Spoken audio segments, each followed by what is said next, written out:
Hello, everyone. This is Dr. Stevens with a few words about uh, research, more specifically about the research paper itself. And it's really kind of a twofer here.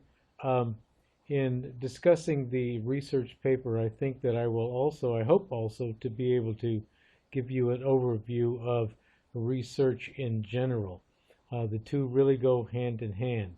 So let's get started.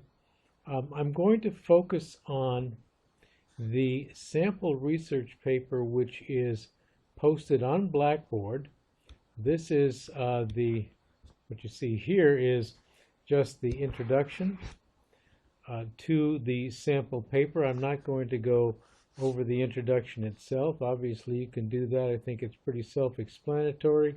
The main thing is that this is a sample research paper that's adapted from a paper that was actually written for English 102, and it was written in response to the same assignment instructions that you are following in writing your research paper. So let's have a look at it. I'd like to begin just by looking at the overall format of the research paper. We are using, as the assignment instructions tell you, APA manuscript format. It includes a title page, which you see here. The requirements for title pages in APA are not particularly strict. You will see different formats for a title page, different information included in title pages, but any title page must include at least the title of the paper itself, obviously. It must include your name, and it must include the date. Now, you will see some sample title pages that don't have a date. For my purposes, I prefer that you include the date. So I include that here as a requirement for the title page. Some title pages will also specify that you include the institution. I think it's a very good idea so that the reader will know that this basically is a research paper written by a student. It's sponsored by a university. I also think it's a good idea to include information on the specific context for the paper, in this case, obviously a paper for English 102. So while you might see different formats for the title page, this is the format that I prefer. I'm not going to mark you down if you don't follow this exact format, but again, you must have the title, you must have your name, and as I say, include the date. All right, more about the format. Now you're going to include an abstract. I'm not going to talk about the abstract right now, but just notice that the abstract is on a separate page that is separate from the title and separate from the text of the paper itself. So don't put the abstract at the beginning of the paper. So, again, note the manuscript format. That's what we're talking about right now. You are including, this is the basic format, you're including 1-inch margins, double spacing throughout the paper. Everything in the paper is double spaced. There is no extra space between different sections, different paragraphs, and so on in the paper. You are using first line indentation, and you're using a conventional font. Now, Times New Roman is an example of a conventional font. There are other fonts that are certainly acceptable, Calibri, Arial, and so on. Times New Roman is a fairly standard one, so I'm using that as an example. And then you use a standard font size. 12 point is the best. You can use 11. but I wouldn't use anything other than 11 or 12. Okay, so we're talking about margins, right? We're talking about first line indentation, and we're talking about double spacing. What else about format here? Everything through the text of the paper is pretty much the same. Now, you will notice that I've included a lot of annotations in this. So this is an annotated example of the research paper, and I will be posting this also. The sample that is posted currently on Blackboard is not annotated this way. I'm going to be posting the annotated example as well. But my point here is that obviously you wouldn't include these annotations in the format, but it might make the format look a little confusing. There actually is no extra space here. All right? So no extra space. This is double spaced as well. And then from findings down to here would be double spaced to the beginning of the next text. I mentioned that only because it's going to look like there's extra space here between the sections of the paper, but in fact when you write your paper there would not be any extra space. So that's the format for the text of the paper. When we get to the end, and notice, by the way, again, you can see it more clearly here, just 2 spaces. No more, no less. When we get to the end, we have a page break. Why? Because the next page is going to be the references. So references go on a separate page. So what do we have? We have the title page on one page. We have the abstract on a second page. Then we have the text of the paper, and then we have the references on a separate page. Now, note the change in format. In the text of the paper, you used first line indentation. In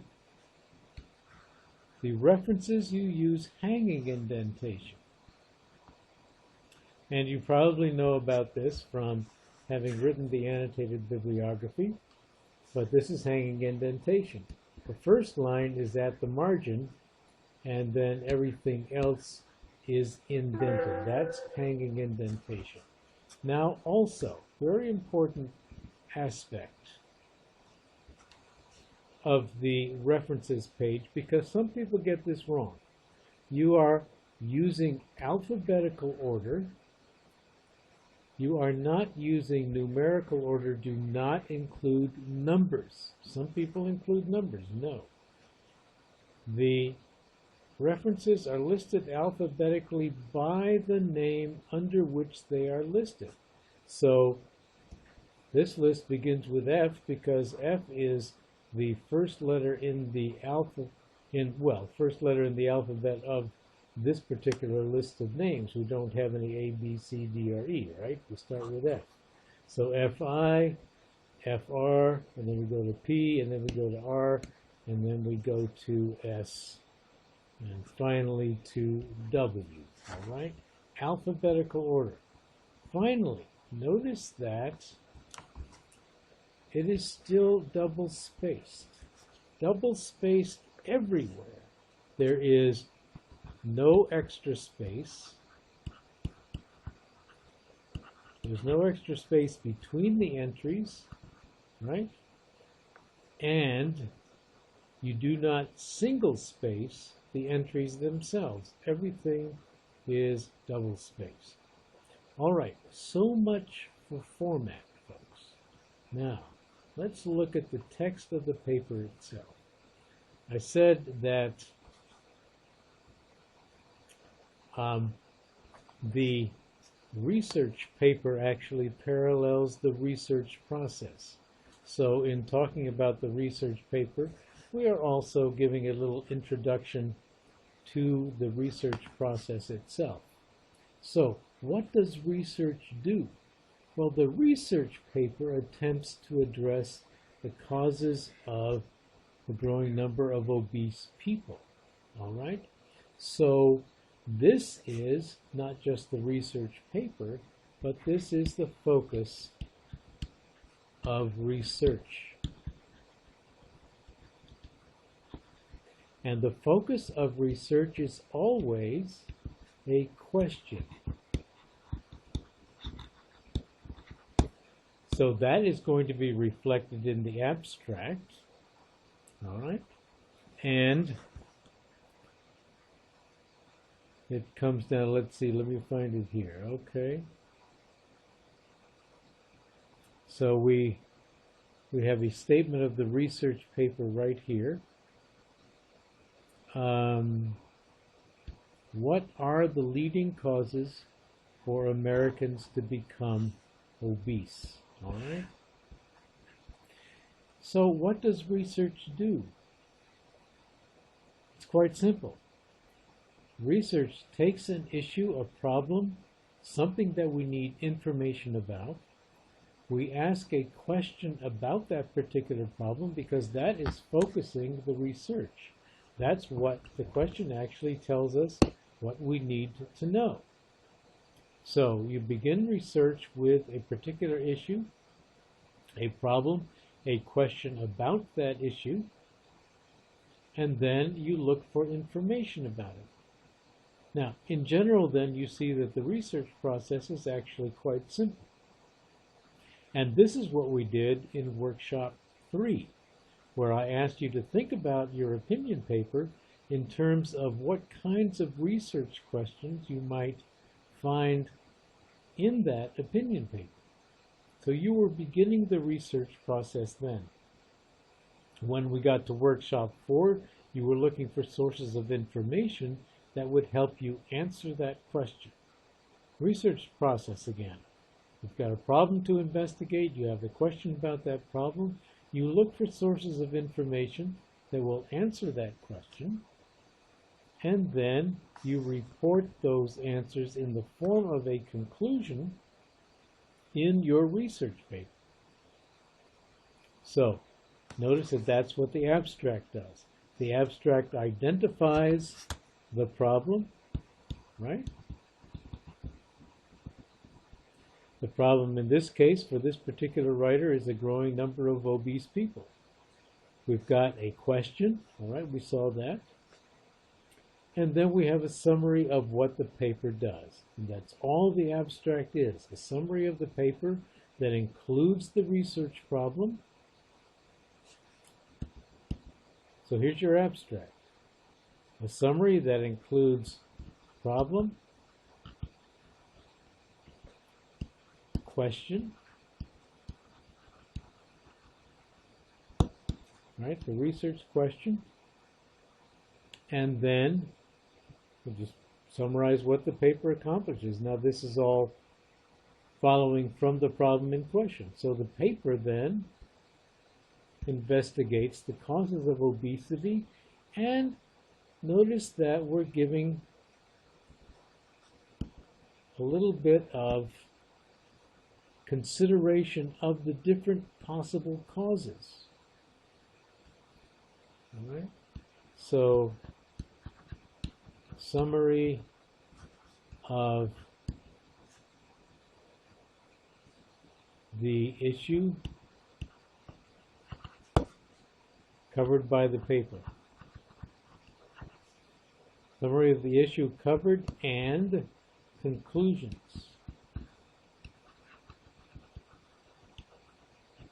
So you want to, in your abstract, you want to give your reader a brief overview of the conclusions that you come to, right? So, right here, conclusion.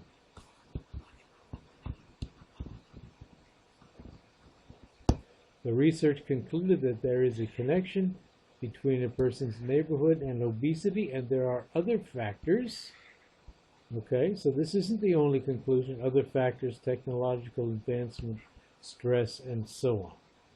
Abstract. Now, that's just a summary of what is to come. All right. Sections of the paper. The sections of the paper then fill in all of the details that are referred to in the abstract, right? Gives us the detailed view. So you have sections. Okay? Now, this is not the only way to organize a research paper. I'm giving you this structure because it works.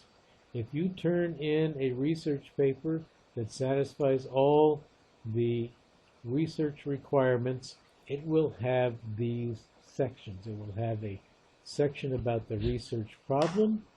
That section will include the research question. All right. Notice the writer concludes this first section, the research problem section, concludes with a statement of the research question. That's the first section. Second section is the findings. The findings section reports information collected from sources, and it is information that is used to answer the research question. It's basic, folks. You've got a question. What you are reporting in your findings must refer to that question and answer it. Then we have the conclusions section, right? The conclusions section must answer the question. Must answer the question, please. And we'll look at that in a second. And then finally, as we saw before, you have a list of references. All right. Let's look at this in a little more detail. Go back up to the research problem. In this research paper,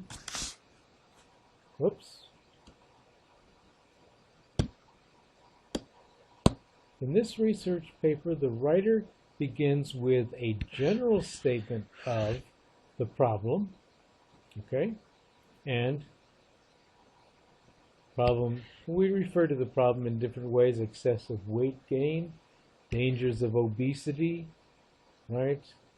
Obesity remains a health problem, and so on, okay?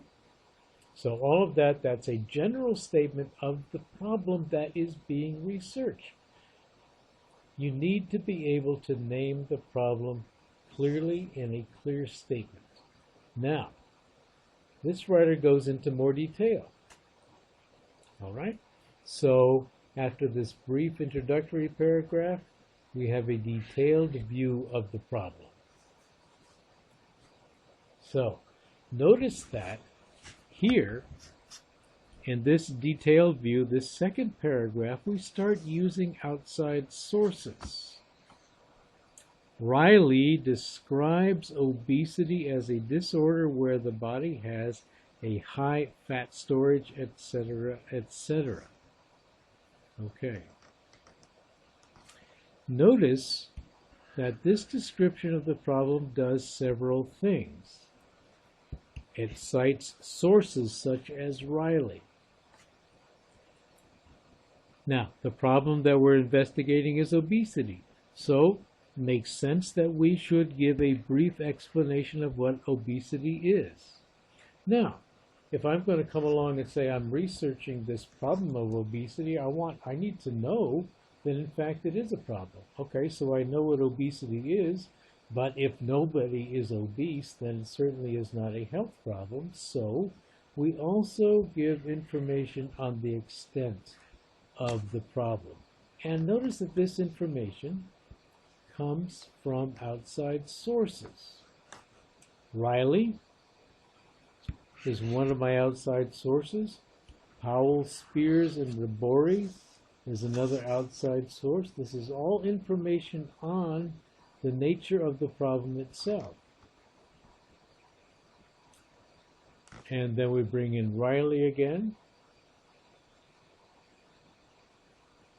right here, and a third paragraph in the introduction, going into more detail about why we have the problem. Not only are there a lot of people who suffer from obesity, right, but people don't take action. Now, you will see in this particular case that the introduction section, problem and questions, is 3 paragraphs long. There is no specific paragraph requirement. The requirement is simply that when you write your paper, you need a section that describes the problem. It needs to be an adequate description of the problem. It needs to convince the reader that, yeah, you are investigating a specific problem, so the reader knows what that problem is, and you need to convince the reader that it really is a problem. So you're going to say whatever you need to say in order to do that. It is not required that you cite outside sources, but you may, and in a lot of cases it's a good idea to cite an outside source, cite outside sources that demonstrate the nature of the problem. Okay? So you're doing this. And again, make sure that at the end of this section you cite the research question. Let's look again at how the sources are brought in. Okay? Riley describes, note the use of a signal phrase to introduce the source. Riley is the name of the source. We don't need to give any other information. Oops. All we need is Riley. No other info needed. Okay? You don't need to give us the title. You don't need to tell us anything about the publication or the website or anything. And why is that? It's simple. You've named the source. The source's name is Riley. That means that when the reader goes to the list of references, right? Well, where are we here? Oh, here we are. Okay. When the reader gets to the list of references, the reader can find the information about Riley.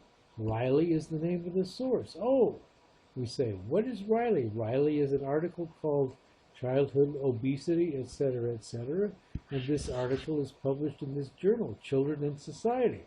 All right? So now we know what Riley is. That information is included in the references. You don't put it in the text of your paper. So, this is called then an in-text citation, right? Riley is an in-text citation. Then we have a summary of what Riley says. Okay, we summarize what Riley says about obesity as a disorder, etc., etc.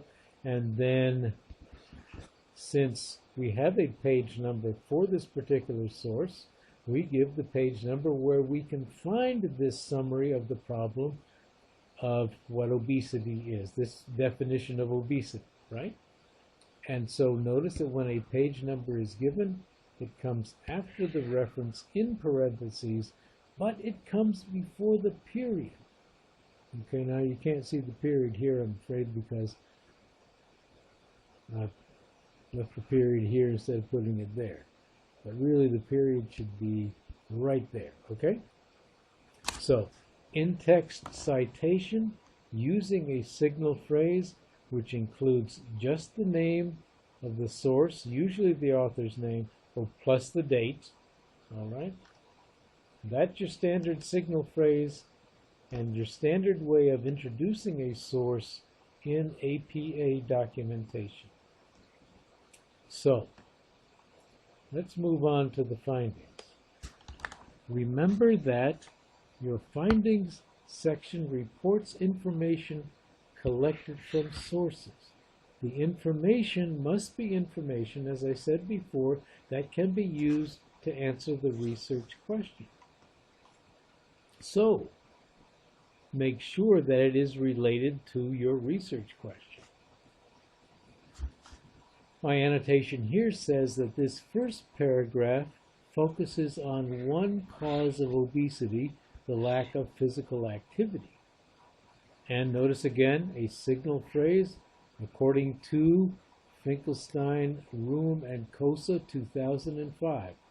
Signal phrase again, right? Introduces the source and then simply summarizes what Finkelstein, Room, and Kosa tell us about this. So you're familiar with that. I shouldn't need to explain signal phrase or in-text citation anymore. But let's look at the structure of the findings section. What are we looking for? We're looking for an answer to the question, what are the causes of obesity? It's simple. So we organize the findings section in terms of information that we find about the causes. And this particular paper then organizes those findings in terms of paragraphs, one paragraph per cause. All right? So second paragraph shifts to a second topic, meaning simply a second cause of obesity. Now, the causes of obesity is still the general topic, right? But we're dividing this section into different paragraphs according to the different causes. So this particular paragraph focuses on unhealthy food as a cause. Notice the structure, very clear, very sensible structure, right? And then, this is what I've just been saying. Note the organization of the findings section into a separate paragraph for each category of information, all right? So the information, then the different categories are the different causes. So, we're getting into the problem of skipping meals because of a small budget as another cause of obesity. And there is a different form of in-text citation. This is still an in-text citation, folks, but in this case we don't have an author's name. What we have instead is the title of an article. When we don't have the author's name, we use the title as the name of the source. And when we do this, the standard way of citing that source is to put the name of the title in parentheses at the end of the reference. And then finally, a fourth and last paragraph in the findings section that reports the fourth finding about obesity, about the causes of obesity, and that is stress-related. Stress as a cause of obesity. Findings section organized according to the different kinds of findings, all right, and those kinds of findings in this particular case are the different causes of obesity. But just take note of the overall organization. Clear, sensible, rational. When we get to the conclusion section, what we're doing is one form of that old structure of the essay that you've probably heard before. You begin by telling them what you're going to tell them, and then in the middle you tell them, and then at the end you tell them what you told them. All right. At the beginning, this author tells us that she is writing about this particular problem. So at the end, then she refers back to the problem of the growing obesity rate. She refers back to what she told us at the beginning, all right, that she was going to look at the causes, why Americans keep gaining weight, right? This is the research question. Now, it's phrased differently, okay? The wording is not exactly the same, but it is still the same question. And this is very important The purpose of the conclusion section is always to present the researcher's answer to the research question. So it is crucial to refer to the question again at the beginning of the conclusions section. All right? And then the conclusion is the answer to the question. All right?